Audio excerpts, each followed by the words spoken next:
seguidores! Hoje começamos o nosso podcast falando de um assunto muito importante. Como você encontra as suas informações? Onde você busca as informações aí da sua cidade? Para isso, o assunto do nosso podcast é consumo de comunicação. E para falar sobre isso, eu, Zilda Varela, Enzo Capelari, Eduardo Miller, Cleiton Santos e Luiz Carlos, convidamos ela, graduada em administração, com mestrado, doutorado, pós-doutorado, com experiência acadêmica em marketing, estratégia, vendas, marketing de relacionamento, logística, entre outras áreas que ela atua. Também é professora de administração do Instituto Federal de Santa Catarina, o IFSC, aqui de Lages. Com vocês, Joelma Kremer. Olá, eu sou a professora Joelma Kremer, sou professora de administração aqui no IFSC Campus Lages. Bem, eu fui desafiada a responder algumas questões relacionadas com a área de marketing. Primeiro, eu gostaria de fazer uma introdução sobre a área de marketing, né? Muita gente confunde marketing com publicidade, com propaganda, e na verdade marketing é uma das grandes áreas da administração que, assim como as demais áreas, necessita de planejamento, necessita de organização, necessita de instrumentos de controle, necessita de financiamento, enfim, né? Ela trabalha com questões relacionadas a tudo que diz respeito à gestão, e o nosso curso, por exemplo, ele não é focado em desenvolver publicitários e propagandistas, mas sim pessoas que pensem o marketing como estratégia, como uma estratégia da empresa para conseguir atingir os seus mercados, atingir os seus clientes, conquistar as mentes, né, dos seus clientes, porque quando a gente estuda, por exemplo, posicionamento e segmentação de mercado, a gente entende que o tamanho do mercado é o tamanho da mente do consumidor, como já diz um dos grandes escritores nessa área, né, o Al Ries. Então, respondendo à primeira questão, que é se a propaganda tradicional, né, vou até ler aqui, né, se o consumidor ainda confia na publicidade tradicional. Estudos indicam que sim, que ainda existe uma parcela significativa da população consumidora que acredita e confia nas propagandas e na publicidade tradicional, embora cada vez mais as mídias digitais e a comunicação de marketing nessas mídias venha ganhando espaço, porque elas atingem mais facilmente, né, os seus nichos de mercados e a um custo também bastante menor em termos de investimentos por conta das empresas. Então, as grandes marcas continuam lançando, né, mão das estratégias relacionadas com TV, revistas, anúncios em outdoors, né, as mídias tradicionais. Mas, cada vez mais, a gente vê um movimento das empresas também grandes, né, nas redes sociais, e que são um caminho acessível, um meio acessível para quem não tem um orçamento tão grande, né? Então, você aparecer como de uma maneira preferencial numa pesquisa, por exemplo, né, realizada numa plataforma de busca, é bem mais barato do que você fazer qualquer tipo de mídia tradicional. Então, uma outra coisa que a gente precisa considerar também, quando a gente está falando disso, é que quem é esse consumidor, né?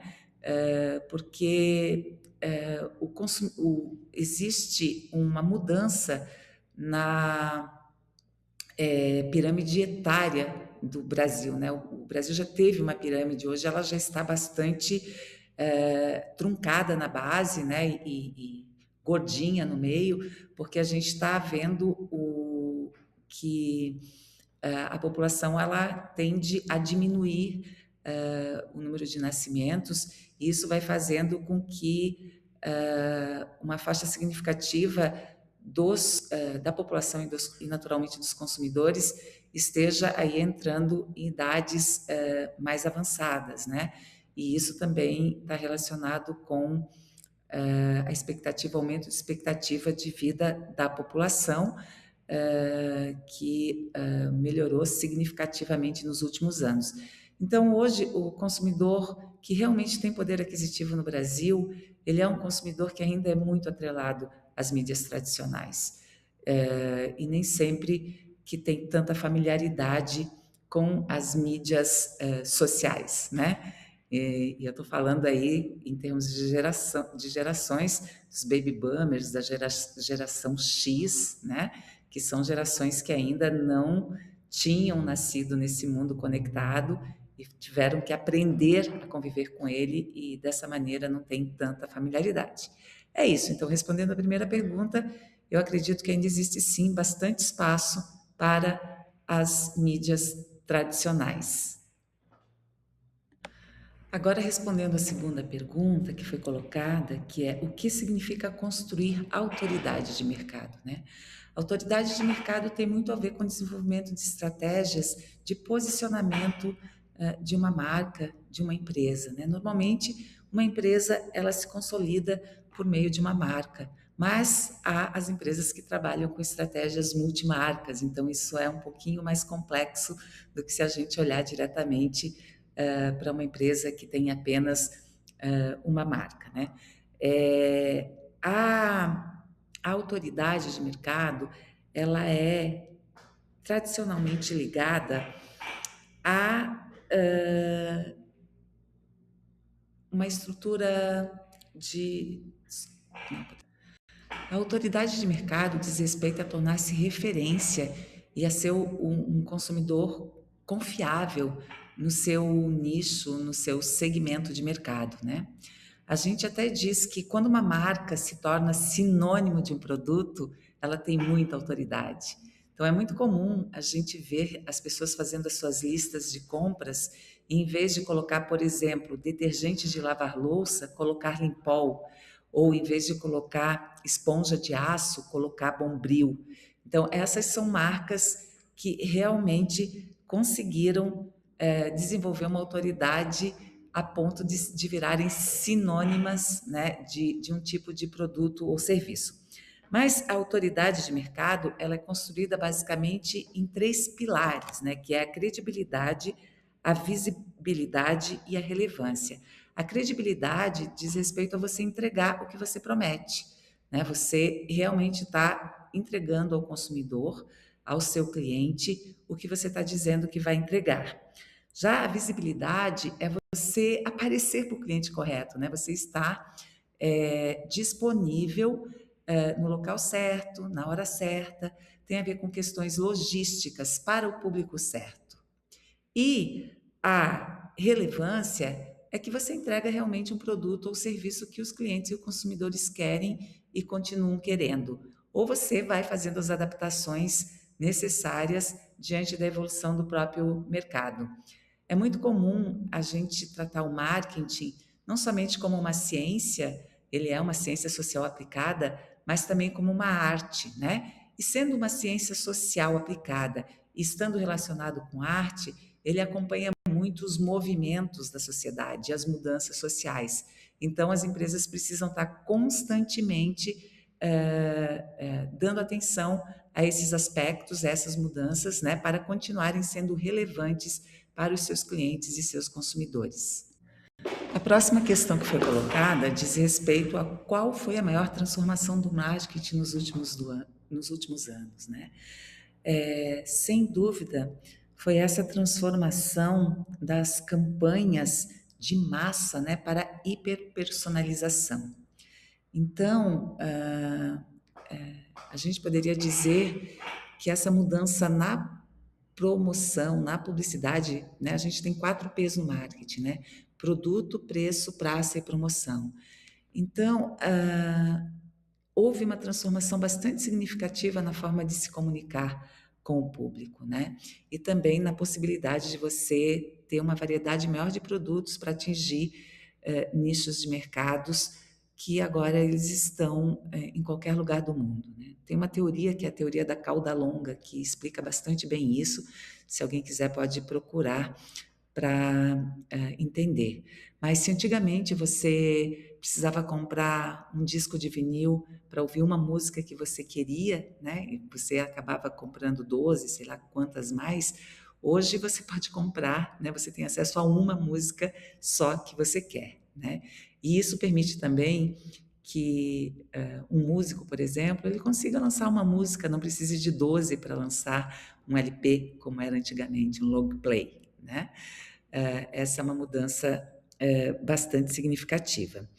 E essa mudança, né, da hiper, digamos assim, personalização, ela tem muito a ver com o advento da IA, da inteligência artificial e das bases de dados, né, das bases de dados que foram geradas com o tempo e que permitem identificar características bastante específicas dos consumidores para chegar até eles, né? E a inteligência artificial ela ainda tem a capacidade de fazer predições e também de ajudar na criação de conteúdos e nos mecanismos mais rápidos de respostas que são ensejados pelos consumidores. Os dados, né, são muito importantes, mas uma característica bem relevante do dado é que ele precisa ser redondo, no sentido de que a gente precisa ter dados qualificados para conseguir fazer essa hiperpersonalização de uma maneira mais precisa, digamos assim, né? Depois nós temos essa economia de criadores e de autenticidade que surgiu com a questão das redes sociais, né? Nós temos aí os portas-vozes das marcas, né? Os grandes influencers que ajudam na divulgação dos produtos de maneiras bastante interessantes, né? Por exemplo, existem influencers que trabalham na perspectiva de receber o produto, de abrir o produto, tem todo um storytelling, tem todo um ritual por trás da questão de você estar recebendo um produto, né? É uma valorização da forma também, para além do conteúdo que se está trabalhando nessa perspectiva mercadológica. E a gente também sai de uma questão que a gente, marketing, tratava como funil, né? Linear de vendas, onde a gente tem atração, conversão e decisão de compra, para um funil bem mais, digamos assim, cheio de camadas, né? Porque hoje, com as redes sociais, a gente tem a geração dos leads, que é a geração de interessados, né?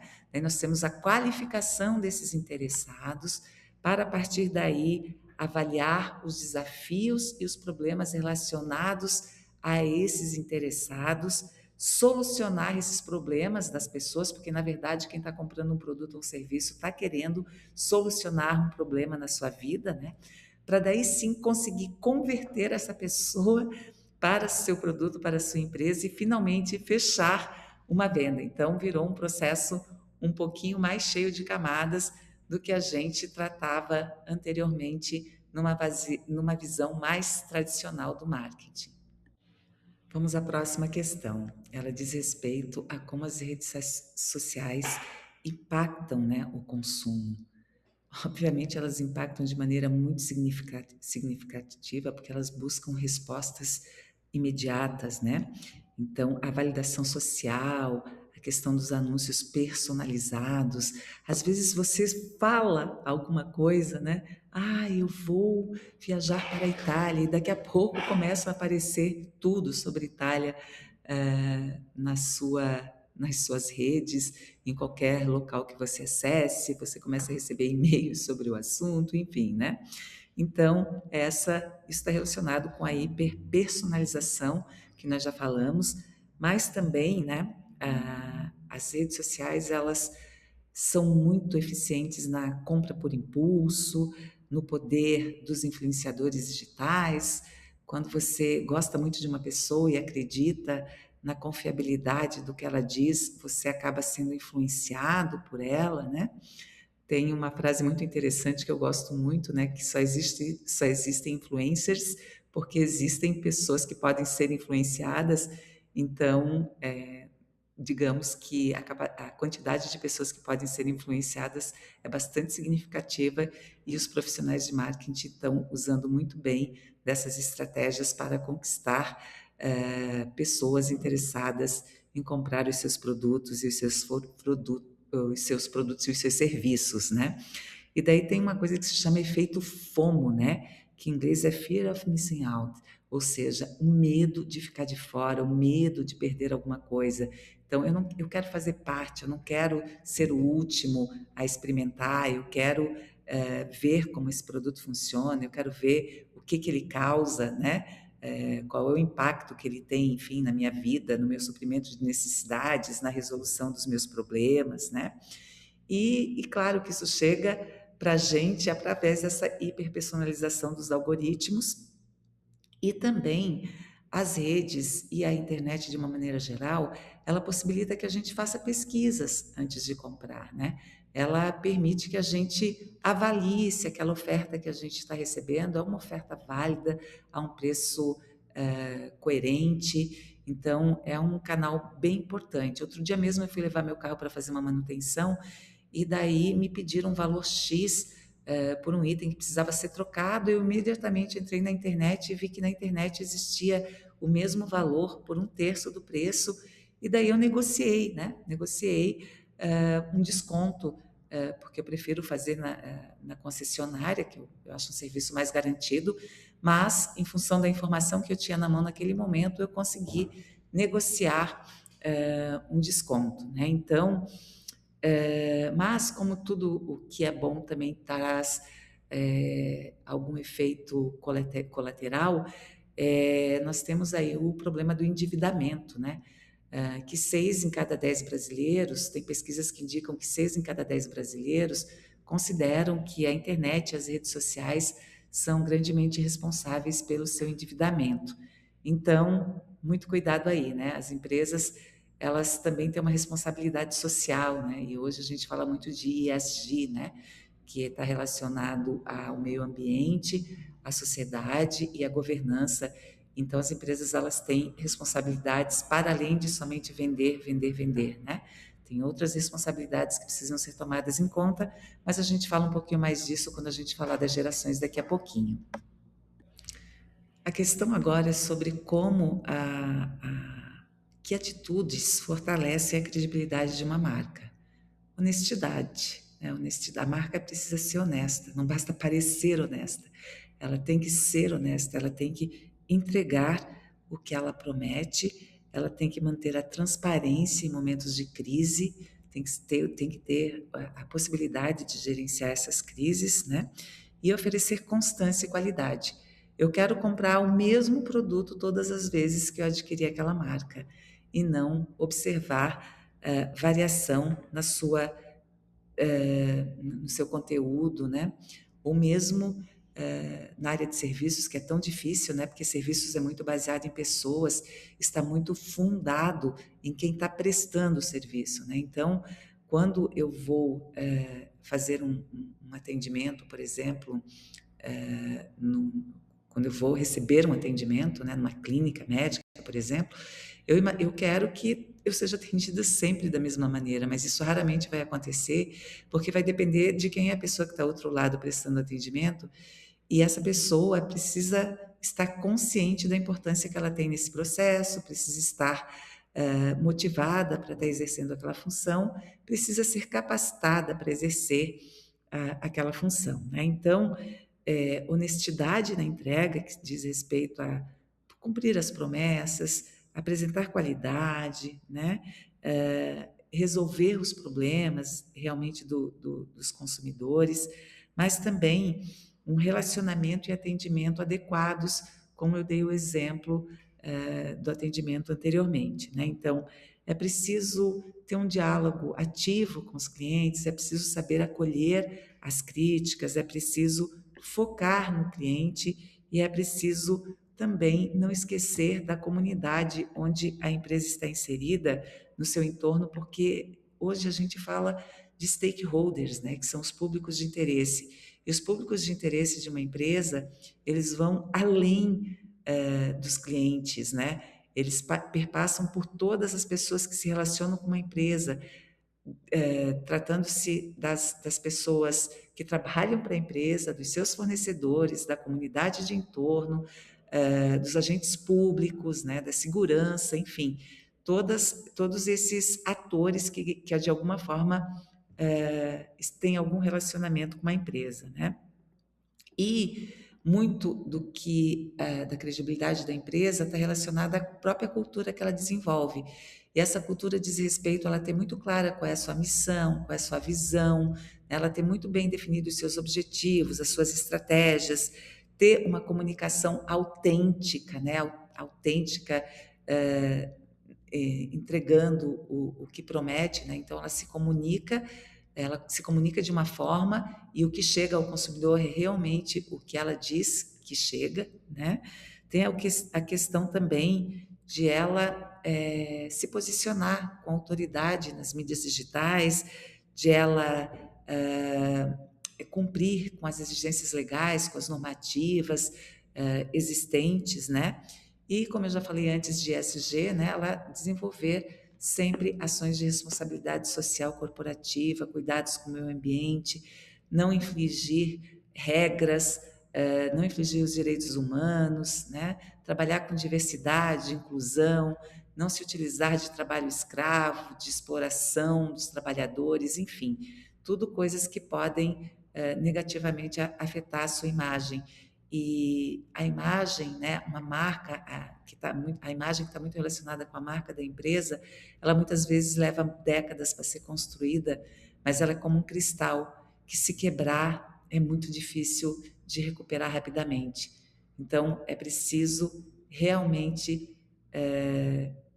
entregar o que se promete. A questão agora diz respeito a como, né, o acesso fácil à informação mudou a relação entre marcas e clientes. Ora, gente, nós estamos falando disso desde a primeira questão, né? Antes, numa comunicação unilateral, as marcas detinham o poder total, né? Elas impunham, né? Se impunham perante os consumidores numa comunicação que era unilateral. Com as redes sociais, com a internet, a gente tem a dialogicidade crescente, né? Então, rapidamente a gente recebe o retorno dos consumidores em cima, inclusive dos nossos anúncios, os comentários, né? Os que nós queremos gerar, os que nós não queremos gerar. Então, a gente tem o fim desse monopólio da narrativa que antes partia das marcas. Nós temos uma exigência de mais transparência por parte dos clientes, por parte da sociedade de uma maneira geral. A lealdade é muito mais volátil, nós temos a possibilidade de mudar muito rapidamente de fornecedor de um produto ou serviço, porque também, com o passar dos anos, a gente praticamente não tem mais monopólios, né? Nós temos hoje uma concorrência oligopolista muito grande, né? Para cada produto que a gente quer consumir, nós temos muitas possibilidades de produtores ou qualquer serviço que a gente queira. Vamos pensar nos serviços de hospedagem, né? Até muito pouco tempo nós tínhamos uma alternativa, hotéis, né? E hoje nós temos aí muitas alternativas que surgiram, por exemplo, por meio de um aplicativo chamado Airbnb e outros que já surgem aí para suprir esse tipo de demanda, né? Então, ainda posso falar do consumo consciente, né? Cada vez mais as novas gerações, elas vêm pensando um pouco mais antes de consumir compulsivamente, e isso acaba trazendo aí um impacto, né? Nessa questão da informação, né? Que a informação ela circula rapidamente e como ela circula muito rapidamente, também muito rapidamente ela pode destruir a reputação de uma marca. A próxima questão diz respeito às gerações, aos millennials, que a gente também chama de geração geração Y, né, e a geração Z. Bem, os millennials, eles ainda pegaram, assim, não nasceram necessariamente conectados, né? Eles pegaram ainda um pouquinho dessa transformação digital que nós da geração X, eu sou da geração X, somos arrebatados por ela, né? Já a geração Z, ela já nasce conectada, né? Então, na geração Y, a gente ainda tem uma perspectiva de pessoas mais voltadas para o trabalho. A gente tem visto aí altos índices de burnout por causa desse foco excessivo no trabalho, né? Embora essa geração também valorize experiências mais do que aquisição de bens, né? É muito comum que essas pessoas não queiram ter um carro, elas usem o Uber, etc., né? E já a geração Z é a geração talvez que tenha a maior consciência ambiental, né? Então, é uma geração que ela já chega repensando as questões relacionadas ao consumo, é uma geração que já gosta do mercado de second hand, de segunda mão, que gosta de um brechó, que está bastante preocupada com os impactos que ela vai causar no meio. Pelo menos essa perspectiva que a gente está vendo ainda, porque essa geração está mal chegando ao mercado, então a gente ainda não tem condições de avaliar de forma muito significativa como que realmente se dará o seu comportamento. Agora eu queria fazer um parênteses nessa questão das gerações, né? Essa questão das gerações, elas funcionam bem em países desenvolvidos, por exemplo, né? Onde a gente tem uma pouca diferença entre o poder aquisitivo das classes mais bem posicionadas e das menos bem posicionadas, que não é o caso do Brasil, né? Que a gente tem um problema muito sério de distribuição de renda, então é muito difícil a gente pegar esses modelos desenvolvidos nos Estados Unidos, na Europa, e colocá-los aqui, né, da mesma forma, e pensá-los da mesma forma. Porque, na verdade, cerca de 80% da população brasileira está aí consumindo o que dá, né? Então, é muito difícil eu fazer um consumo consciente, comprar produtos orgânicos, por exemplo, para melhorar a qualidade da minha alimentação, virar vegano, se isso é muito caro, se eu não tenho condições, se eu não tenho acesso a isso, né? Então, é esse parênteses que eu gostaria de fazer em relação a esse comportamento das gerações, que se tem essa delimitação, né, é porque tem muitos estudos que já dizem que há padrões de comportamento diferentes entre as gerações. E eu posso perceber claramente, por exemplo, que entre a geração dos meus pais e a minha, os comportamentos se modificaram significativamente em relação a padrões de consumo. Os meus pais queriam acumular, acumular, acumular. Eu já venho numa perspectiva de quero ter uma segurança, mas também quero usufruir, né? E vejo que a geração Y, né, a geração que vem após a minha, ela já é uma geração bem mais focada em experiências do que em qualquer tipo de segurança, né? Eu quis ter o meu apartamento antes de viajar pelo mundo. Eu já vejo que colegas meus de trabalho da geração Y viajam pelo mundo e depois que vão pensar se querem ou não ter essa segurança de ter um imóvel. Então, há mudanças sim, mas nós temos que levar sempre em conta essa questão da distribuição de renda que no Brasil, infelizmente, ela é muito é, é muito díspare. Finalizando, a pergunta é: como o comportamento do consumidor pode mudar nos próximos anos? Gente, nós temos aí um novo mundo, né? Esse novo mundo da inteligência artificial que está tendo muito impacto em tudo, né? Hoje eu até recebi um postzinho no Instagram de uma colega que dizia assim: eu esperava um carro voador e recebi uma geladeira que faz a lista de compras. Então, começa aí, né? Então, a gente tem aí essas mil e uma possibilidades de conveniência, né, extrema, de você nem precisar mais pensar no que você precisa comprar, porque tem uma IA que vai te dizer o que você precisa comprar. A questão da sustentabilidade, essa preocupação com o meio ambiente, né? Essa preocupação com a natureza, com a manutenção do nosso planeta. e também todas essas interações que são baseadas na inteligência artificial, né. Então, essa questão, relacionada com a geladeira que faz a lista de compras, né, o que a gente chamaria de Creation Economy, né, que os algoritmos fazendo as compras ou predizendo as compras antes que um estoque acabe, por exemplo, e isso pode ser usado, isso já é usado, né, pelos supermercados, por exemplo, né, para abastecimento dos seus estoques, das suas prateleiras, enfim.